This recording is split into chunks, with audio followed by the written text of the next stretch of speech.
Yo, Yo, what's up? What's up? what's going on, man? Man, got some things I want to get off my chest, man. Oh, go ahead, go ahead. Yeah, no, hey, whatever you want to start with, man. I know we talking Okay, about Deion and Brittany today, right? all right. So we'll do a quick introduction. I'm Carlos from Let's Talk. You are Hey, I'm Pernell. Peas Corner, YouTube. Feel me? Look me up, Pernell Clayton. You know. all right. So today we're gonna be discussing talking about Deion and the way he left Jackson State, and then we're gonna get into some Miss Brittany Griner and her returning home from Russia and the political and economic impact that all these things are having on sports. So, do you want to start and then I'll chime in, or do you want me to start and you chime in? Uh, uh you go ahead. Start it off All this right. time. So, kind of for the audience, everybody knows that I saw your video because I subscribed to you, and one of the things you talked about was how Dion was making a lot of money for that university, but he was giving it back. And he was keeping money local and essentially recirculation of cash flow, right? That's your big thing, right? He's not a sellout, according to you, because he's recirculating cash and he's keeping Black athletes, making money and getting a college education at the same time. Am I right? Is that the direction you were going? For the most part, yeah. Well, I kind of want to talk about, I kind of brought up how, you know, for the for him to be the greatest cornerback in NFL history, he didn't make a lot of money. I mean, at Okay. that time, he did. It was a lot of money at that time. Talk about in the '90s and stuff. That was okay money then. That was good money then. But the man, 55 years old, got health problems, you know, and who knows what he was going through at Jackson State. I mean, yeah, he put him on the map, but he was dealing with a lot of shit Mhm. also. I mean, that I reckon too. So I can't really knock him for wanting to leave. Understood. But you go ahead, man. I'll let you go All ahead. right. So, the thing for me is I totally support his idea of supporting the school that he worked for. I support, the way he did things as a coach. What rubbed me the wrong way with it, and I've gone back and forth actually with this because I can see the good, but the thing that gets me is he went and developed a rapport with these guys, and he went and recruited them, and he took them to, correct me if I'm wrong, 2 conference championships. Correct? Was it 2? Yeah. Yeah, I think yeah. In his 2 years, which is, I mean, for anybody, that's incredible to have a staff that's at that level to where you can come in and turn a program around within a year and win a championship and then win another championship.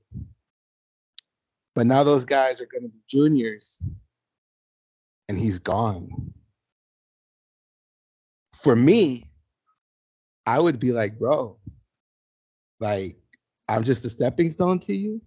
You went and you gave me all these high hopes and you gave me 2 championships.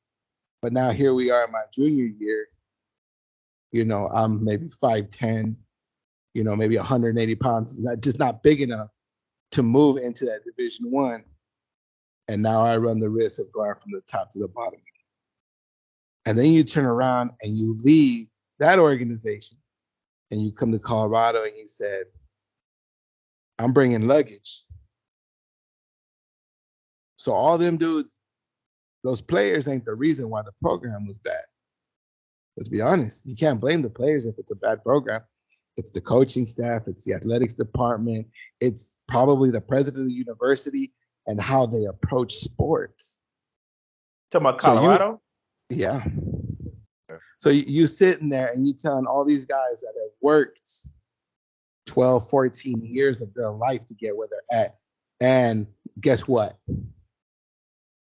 Bye. It's a business. I get it. Universities are a business. But for me, that doesn't sit well. I totally get it. You know, his concept of terminate and elevate. He's got I to don't do agree his with job. that. What's that? I don't agree with that. What he said, either terminated or elevated. I don't agree with that. But you go ahead.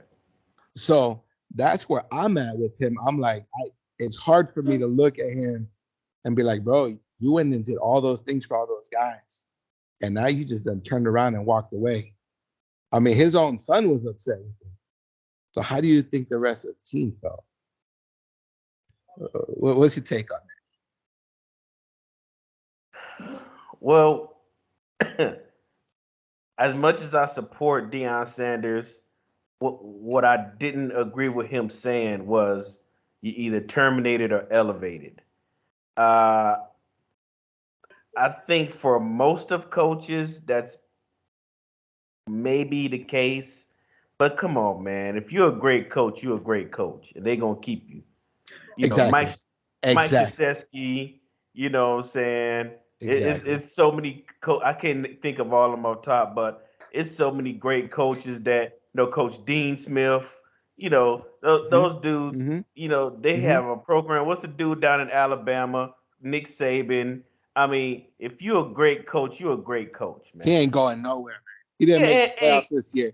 But guess that what? Alabama ain't gonna let him go. no, Alabama ain't gonna let him go, man. Nick Saban commits to playoffs for the next 2 seasons, and he still ain't going nowhere. No, Mm-hmm. come on.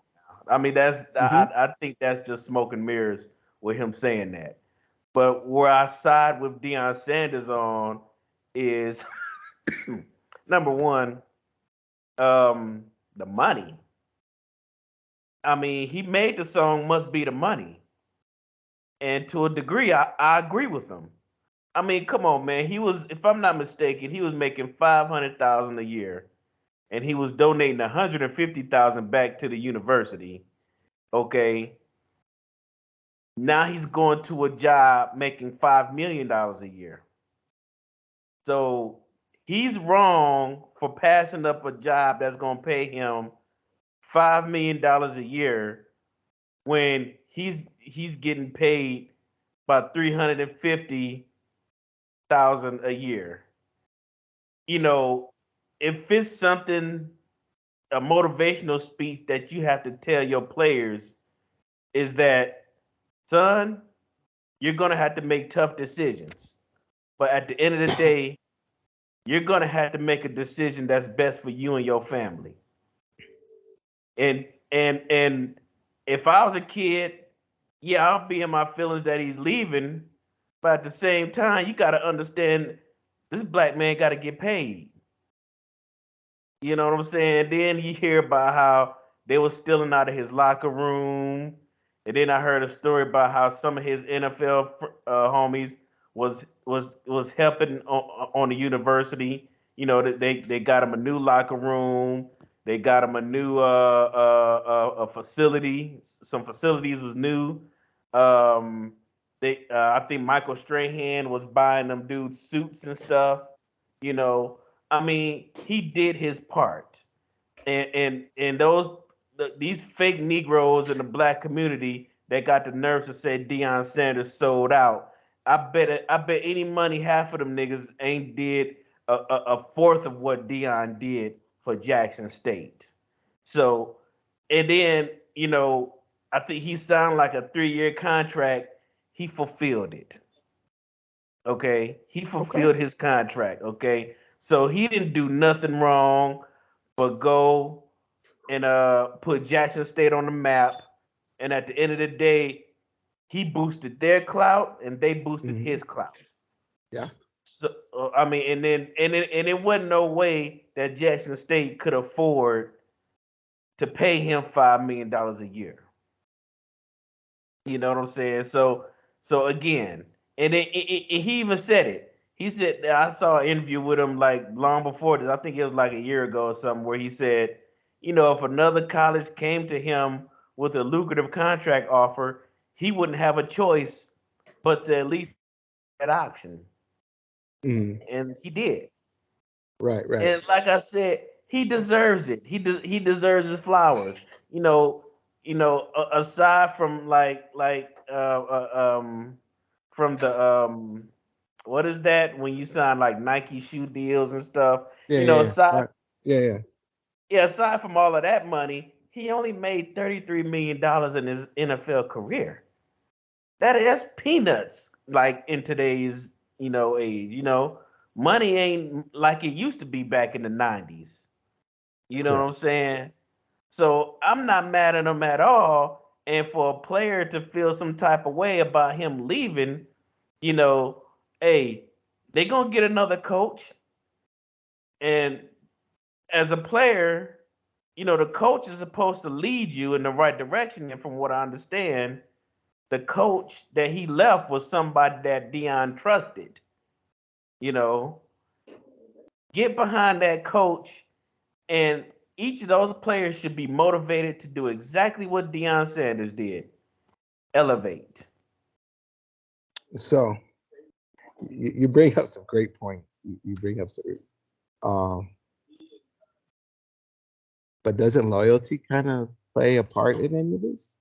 When you develop rapport, don't you kind of, as a person, don't you say, "Hey, look, I'm gonna come play for you," and then you walk out, and be like, "I could have gotten a better deal with somebody else, but now I'm stuck with this guy at a smaller school with maybe no with getting less money and maybe a weaker education because you chose to go to Dion rather than going to maybe a Power Five school." Because now all those guys that weren't good enough to play Power Five, they got to hit transfer portal if they want to move up to that level, elevate, as you say, or as he said. So now, you know, college players' careers die in transfer portal. A lot of careers die there. That's a graveyard for a lot of guys. So, he put, I I get it. It's about getting paid and it's about getting what you deserve for what you've done. But at the same time, did he really help those guys? Or did he just make it that much harder for them to get what they should get? Because let's be honest, who's going to go to Jackson for pro day? How many guys went out to pro day for him the 3 years he was there? There was he called out the teams that I don't remember all the names of the teams that didn't show up, but he called them out by name. So now he's not there to defend those players. So they have a couple options: play, get your degree, do what you do. Maybe you get one or two school or professional teams that come out to pro day, or you hit transfer portal, and maybe nobody picks you up. Is Jackson State a school that is known to develop guys and then push them on to bigger universities? I don't know that. I didn't look it up. I can tell you from experience, UTEP is known for that in a lot of sports. A lot of guys get really good at UTEP, and then they go at Arizona University or University of New Mexico. They're going to the bigger schools because they developed the skill with little UTEP. Is Jackson in that position? Maybe this new coach puts him in that position, hopefully for those players. But now I see those players as just flapping in the wind. And that doesn't help nobody elevate. But it makes him look good because he's behind the cameras. And we know Deion loves the spotlight. So how much of this is him feeding his ego also? I mean, look, at the end of the day, yeah, we can talk about his ego and how he loves the cameras, but look at what the man did. Correct. And Okay, nobody's disputing that. okay, There's no dispute that. and if we're gonna talk about loyalty, in my opinion, there's no greater loyalty than sacrificing a portion of your salary to a cause that you believe in. Absolutely. And that is No what he dispute that did. he Okay. did do that. He All I'm doing is I'm raising all these extra questions. Yeah, he did. I mean, he did his thing, man. But um, I really want to get on this Brittany Griner. Let's go ahead and let's move into Brittany Griner because I done raised my perspective on this, and I know a lot of people are going to say, "Well, what does he know? He's a nobody. He doesn't know." I'm going to get that on my end of the conversation because I already expect that, but I'm cool with it. See, But let's get into this Griner if you don't mind. I figured you would think about it and let it marinate because I know I did. The I'll let first you thing start off this. the first thing that came to mind when they said Brittany Griner was exchanged for the Victor bout, I said to myself, "Can I cuss? Can we cuss?" Sure. What's the worst thing you're going to do? Bleep us out? I mean, Okay. I'm uploading it, so it's Yeah. whatever. I'm sure. Okay. So first thing I said was, "What the entire fuck?" Like, you exchange somebody who was a terrorizer on the basketball court for somebody who was a terrorizer to the world. You know, and in between Putin, who knows what information he got access to when Trump was in office. In between that and who knows what his intentions are with Victor Bout. That's not a good combination to me, Okay. and then I think it's complete malarkey and it's bullshit. I'm glad that she's home. She shouldn't have never been locked up. Um, but then again, she did break the law over there, Hmm. you know. But at the same time, you look at what she did versus what the guy Victor Bout did, and it's like there's no comparison, really. Right. You Right. know what I'm Right. Right. saying? I mean, this dude is, you know, from what I hear, he's caused a lot of death. Yeah, they call him the merchant of death The because merchant of death. Like, he's come an on, man. illegal arms dealer. And you talking about he's an arms dealer and he's the merchant of death in exchange for a damn 6'7" basketball playing woman. Yeah. Like, there's no comparison with that, and I didn't like how that turned out at all. Right. Uh and what it goes to show for me is just how much America is on the cuffs of not being a superpower anymore.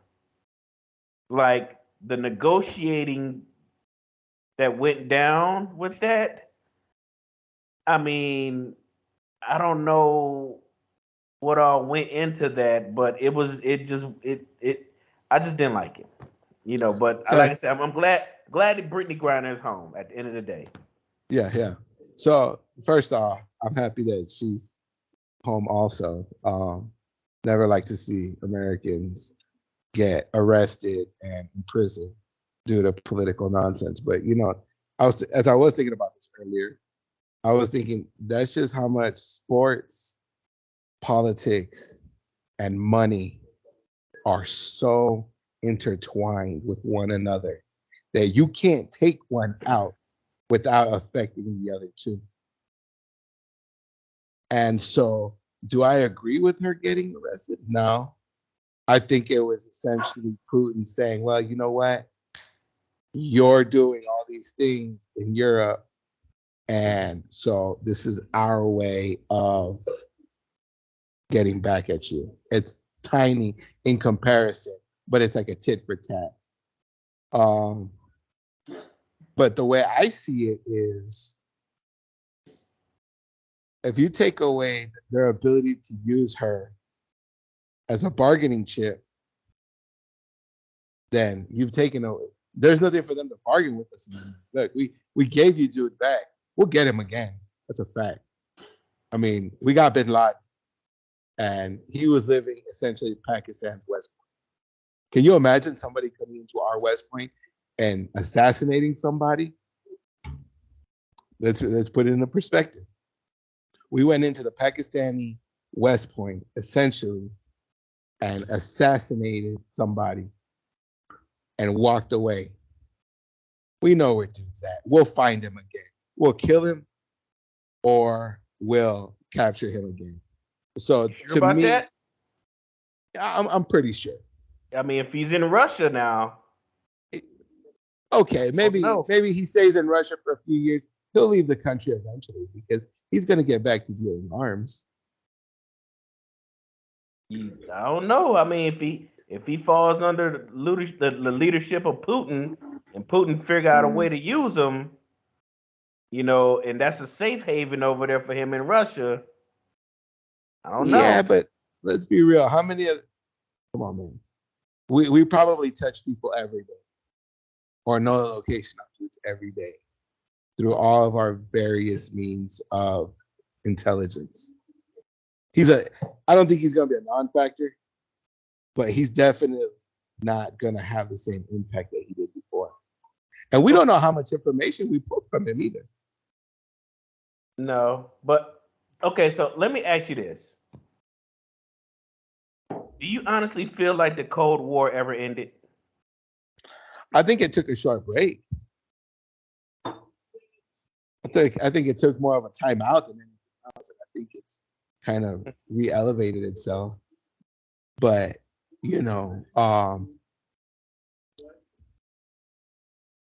Brittany Griner's imprisonment was a strictly political move. And let's be honest, we just had the midterm elections. So there is a political aspect to getting her home for the current administration. So there's a lot of things that are going into this, So it's not as simple as national security or money or what have you. They're all intermingled, and at the end of the day, it's you can't pull them apart from each other, and that's what I see with this situation. I think it's just proven to everybody that you can't have two out of the three. It's almost a trifecta. Okay. Man, we already been on here 31 minutes. Almost. Mm. No, it's we got some deep subjects, man. We got things that and then kind of jumping back. I'm gonna jump back real quick to the Deion thing. This just popped in my mind. I was thinking about it earlier. Is how many young coaches coming out of the pros are gonna take his model and bounce around and try to rebuild programs and leave a lot of kids out there. Want to go outside? Uh-oh. Yeah, my dog has to go outside, man. All right. Sorry about that. Now, what are you saying? Now, let's finish this up. So, bouncing back to the first conversation, situation with Deion, how many pros that are leaving the NFL are going to take his model and are going to do short contracts and create that similar environment of coaches bouncing from one location to another location, trying to get a little bit more money, trying to do what they do best? To me, I feel like it's going to create, if they follow that model, it's going to create an unstable college football environment. I agree with that. Yeah, I agree with that. I don't think there's going to be a lot of stability at Jackson State after Deion, leaves. Right. But then again, most college football programs don't have a sense of stability. Okay. I mean, except at the end of the day, when you're talking about money, and it, it's a business, It no is. matter And where. that it is. So I mean, like I said, I just think that at the end of the day, Deion Sanders is 55 years old. He got a family. He got a woman. She probably fine, whatever, and he got to get him some money. Absolutely. And 350,000 a year might be good for me and you, but you talking about Deion Sanders. Right, right, You know what I'm saying? So he need his money. And I'm not mad at right, him at all for getting his money because at the end of the day, it must be the money. right, right. Absolutely. Let him I get think the it's money, def- man. I think it's absolutely about getting yours. But kind of my last note to clear that up, I'm gonna end it with this: is I think there also needs to be a little bit of loyalty to the players too. If you're gonna recruit them as freshmen, see them all the way through. Give them 4 years, boom, and let everybody know, hey, when you're graduating, when you guys graduate, I'm leaving with you. So that way, the younger guys that are coming up already know, coach ain't gonna be here. We're gonna have to work for somebody new. And I'm gonna end it on that as far as that thing with Deion goes. And kind of my last closing thought on Griner is I foresee more of that happening Or what? with more of these little ticky tack arrests happening in foreign countries to American citizens because some of our country's enemies are going to seem to think that that's a way to negotiate. And also, yeah, yeah, right. And and the thing about it is that how strong do you think that makes America look when we exchange an arms dealer prisoner that we had of theirs for one of our basketball players? Mm-hmm. If you're another country that don't like America, how does that look? Well, I'll tell you this. That's the 82nd Airborne, how it looks. The That's the what? first armored. That's the 82nd Airborne, how that looks. Ask the first Armored Division how that looks. Ask the 101st Airborne how that looks. Ask 3rd Infantry how that looks. I guarantee you, they will show what we haven't lost our touch. We are still the mightiest military in the world, and that's a Yeah. fact. So Yeah. I don't think it's so much of us being weak. I think it's a negotiating tactic that a lot of our countries, our enemies, will try to use against us. Right, right. Yeah. I mean, I've been said that, what I'm saying? Um, when it comes to fighting and wars and stuff, America by far leads the pack around the world because we have Mm-hmm. all the experience. You know what I'm saying? America has all the experience as far as that goes. Right, But um, I mean, then you see like how with Russia, they having a hard time with Ukraine. right. Who's to show that Victor Bout might come and start to change the dynamics in that? Well, he's an arms dealer. He's not a general. He gets you more Yeah, weapons. He's not the type of guy. He's not he makes money off of selling weapons. He doesn't make money off of tactics and things like that.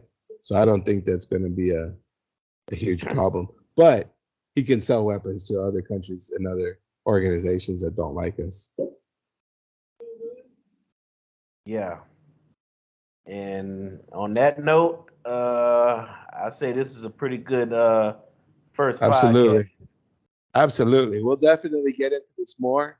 And for those of you that are watching, we will definitely get technologically more advanced as we get better at this. So, Yeah. as always, this is Carlos and Let's Talk. Talk to me and I'll talk back. Yep. This is Pernell Clayton, Peace Corner. Check me out. Hey, and you just been put in the know. There you go. All All right. right. I'm going to end this call. All right. Now, see you later, All boss. right. See you. Yep.